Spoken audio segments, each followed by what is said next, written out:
Hideaki Anno dah lama tegur, peminat anime je yang lalai.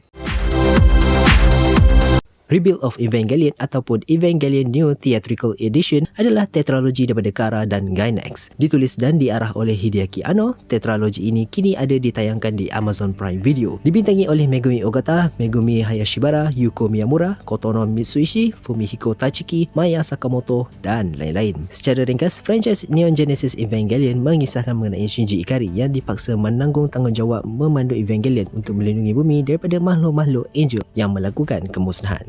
Bersama Shinji adalah pemandu Evangelion lain, Rei dan Asuka. Franchise ini meneroka psikologi dan kesan tindakan karakter-karakter yang ada dalam siri ini melalui falsafah dan simbolisme. Rebuild of Evangelion mengandungi 4 filem yang bertajuk Evangelion 1.0, You Are Not Alone, Evangelion 2.0, You Cannot Advance, Evangelion 3.0, You Cannot Redo dan Evangelion 3.0 plus 1.0, Thrice Upon a Time. Dua filem pertama adalah remake kepada beberapa episod daripada siri original Neon Genesis Evangelion dengan beberapa perubahan seperti rekaan makhluk, pengenalan semula karakter lama, teknologi, pertambahan karakter baru dan beberapa kejadian. Filem ketiga dan keempat adalah penceritaan yang baru dan asli yang menyambung dan memberi kesimpulan yang baru kepada franchise Neon Genesis Evangelion. Evangelion mempunyai beberapa versi yang tumbuh dari siri asal.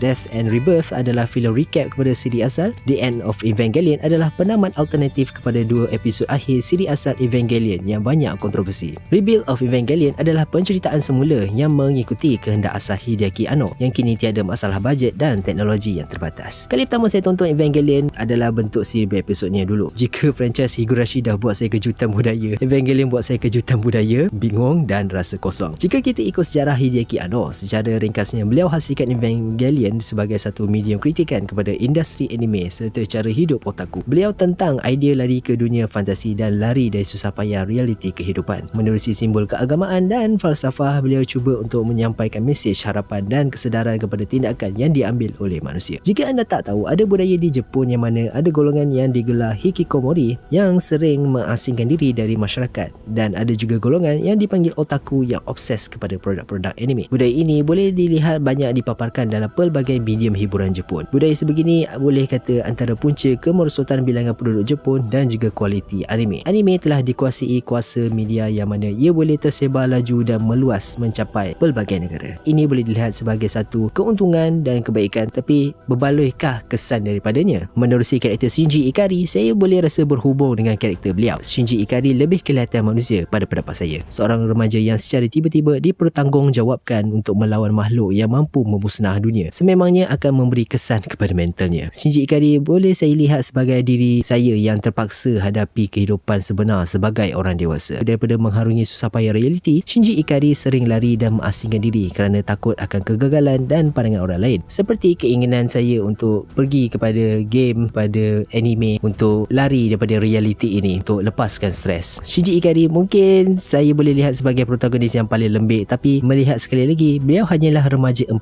tahun yang terpaksa menanggung tanggungjawab orang dewasa. Jujur, rasa macam kadang benci pada karakter Shinji Ikari, tetapi somehow beliau seperti cerminan diri saya. Pemaparan Shinji dalam franchise ni agak realistik bila dilihat dunia yang dia duduk, dan akhirnya saya rasa bangga dengan beliau kerana akhirnya beliau jadi matang dan terima realiti. Dalam anime Evangelion, banyak falsafah melalui pemaparan simbol-simbol agama yang mana boleh menyedarkan dan membingungkan pada masa yang sama. Itu yang berlaku kepada saya. Pelbagai frasa yang disebut agak membingungkan saya, tetapi secara keseluruhan saya boleh faham idea dan mesej yang ingin disampaikan melalui visual dan kejadian-kejadian yang berlaku.